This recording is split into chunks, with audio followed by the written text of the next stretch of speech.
Well, hey there, it's Jen. And Elke, welcome back to the Jen and Elke Show, where we love talking about marketing and strategy for print-on-demand sellers. And today we want to focus in on what the one thing that your POD store must have, otherwise it'll fail. And we are going to get into that. We're not going to tell you right off the bat. You've got to watch. We're talking about print on demand in general, and for anyone who has a print on demand store, specifically Zazzle. Zazzle's the one platform that we love and choose above all of the other platforms just because of all of its benefits. We just recorded a video of, kind of a comparison of the top 3 different ones and why Zazzle's the best option. So you can go and check that out on our channel if you have not watched that video yet.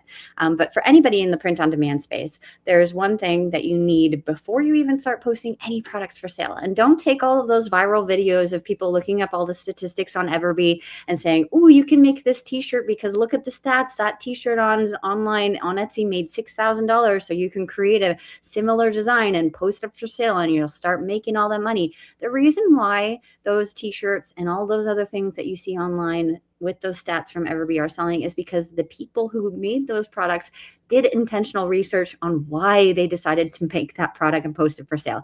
So just so you know, if you see those videos and you decide to do that, that's copying. So obviously make your own design, and there's no guarantee that you're going to make $6,000 on a t-shirt that has a little cute coffee cup on it. Okay. So prefacing that is that you need to do the research, and the one thing that your POD business needs is an actual niche and also defining your perfect customer. And that's where the sales come in.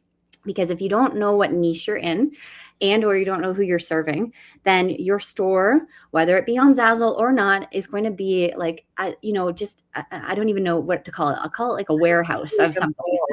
Throwing spaghetti against the wall just to see if it sticks. I just had a conversation, with somebody about their niche, and so did Elke. She was part of that meeting just now. And she said, out of all the training that I've done over the last couple of years, I was humming and hawing about if I wanted to pick a niche, and I didn't really focus on one. And I decided to do all these random products because I just didn't feel, pulled towards a niche, whether or not it was because she didn't discover it yet, or she was very reluctant because she was like, I want to focus on everything. She had this super aha moment that she just like told us just now. And she was like, I finally feel so relieved and I can have a focus now. And I'm starting to make sales because I focused in on this one specific niche. Okay. And so if you have no idea what niche is or niche is, then here's your chance to understand a little bit more about what that means. And I'll let Elke take over here. And yeah. Okay, these are not scripted. Just like we're here real, we're not AI generated. We don't have a big script. We don't have a big production company. And we're just here to tell you the real goods because we don't hold back.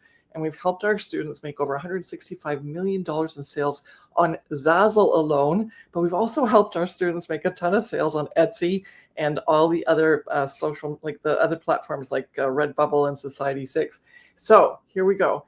Niche can be, or niche, as they say in the North, like we're Canadian, so we say niche. North America, like US says niche. It's so weird.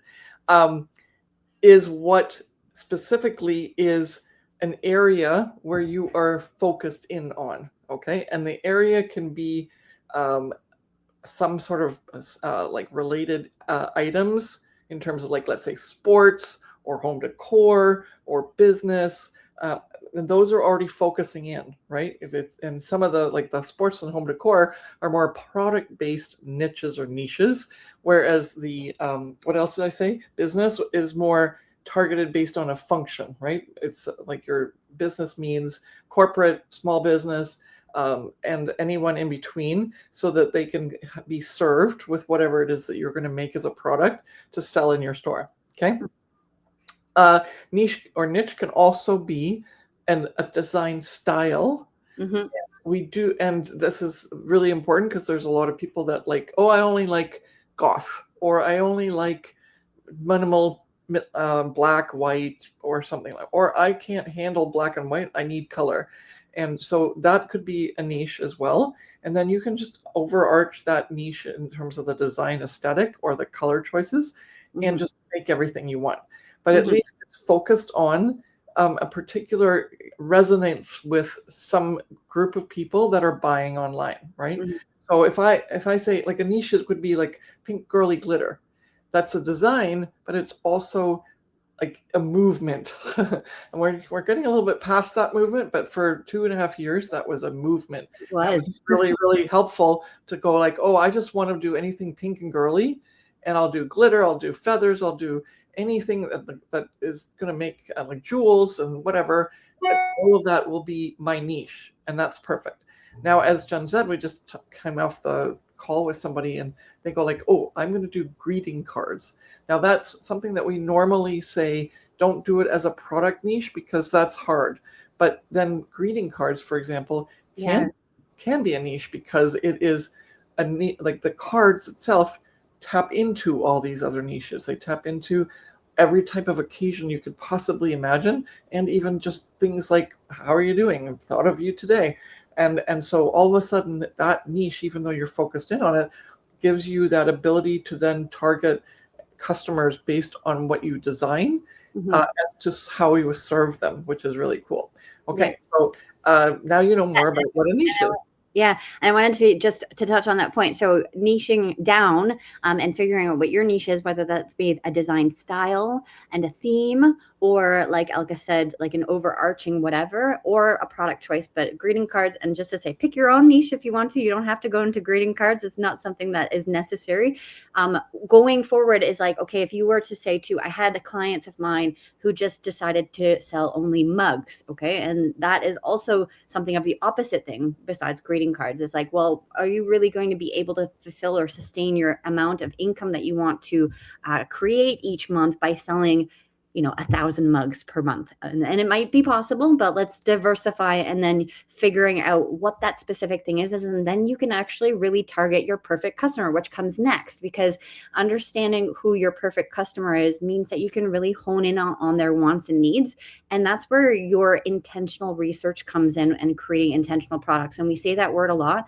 Elke and I have coined that description of a product, where it means that you're really doing the research first, and then putting that and implementing it into the product production process. Because if you are just creating a product because you saw a really cute graphic and then you decide, oh, this will sell because I like it, that's not the way that we want to run a business, especially a successful one on print on demand. So understanding who your perfect customer is and why are they going to make the transaction of purchasing your product, giving up their own money to pay for something that you made, right?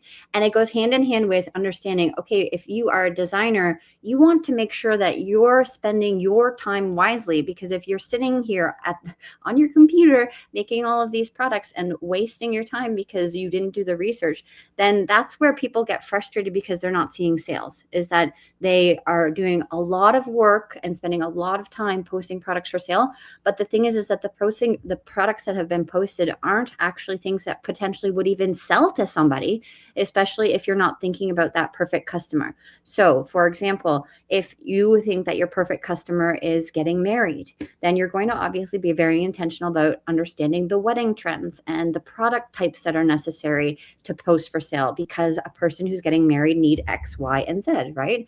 And if it's somebody who is let's say somebody their graduation, what does it entail in terms of your design style and your niche or niche? How can you apply it to a specific season or occasion or evergreen product, and work in your magic with the intentional research that you've done for your perfect customer to make it uniquely for that person? And that's where the sweet spot is.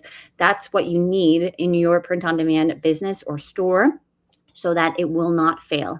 Because we have seen over time and time again, so many clients of ours, who have come into our program, and they say that they've almost given up on Zazzle, that they've been on Zazzle, specifically Zazzle, but print on demand in general, for years, and they're not seeing any sales. And then we go into their store, and there's like a light bulb that goes on, and we say, well, no wonder why, because there's no real organization or any intention in your store. There's just random spaghetti thrown products in your store. And just because you have a lot of products doesn't mean that you're going to make a lot of money. Okay. So niche, perfect customer. That's the one thing that you need in your POB store, so that it will not fail, because we want you all to succeed on whatever platform you are on. But specifically, we're talking about Zazzle here because we are the Zazzle girls. We love Zazzle so much. So If you want to learn more about potentially why or where your Zazzle store or print on demand store in general is not or is working for you, we have a really great thing called the Ignite Your Print on Demand Success, the ultimate growth diagnostic. The link is in the description below of this video. It will help you understand what is working for you and why things may be not working for you in your store, and give you a really good answer on maybe you just need some extra help or a proven plan or direction, and or figuring out your niche or niche, because maybe that's the reason why you're not seeing success in your store with print on demand. So make sure you grab that. The link's in the description below, and we can't wait to hear your diagnostic answers on what's going on in your store. Thank you so much for watching this video, and we'll see you in the next one. Bye. Bye.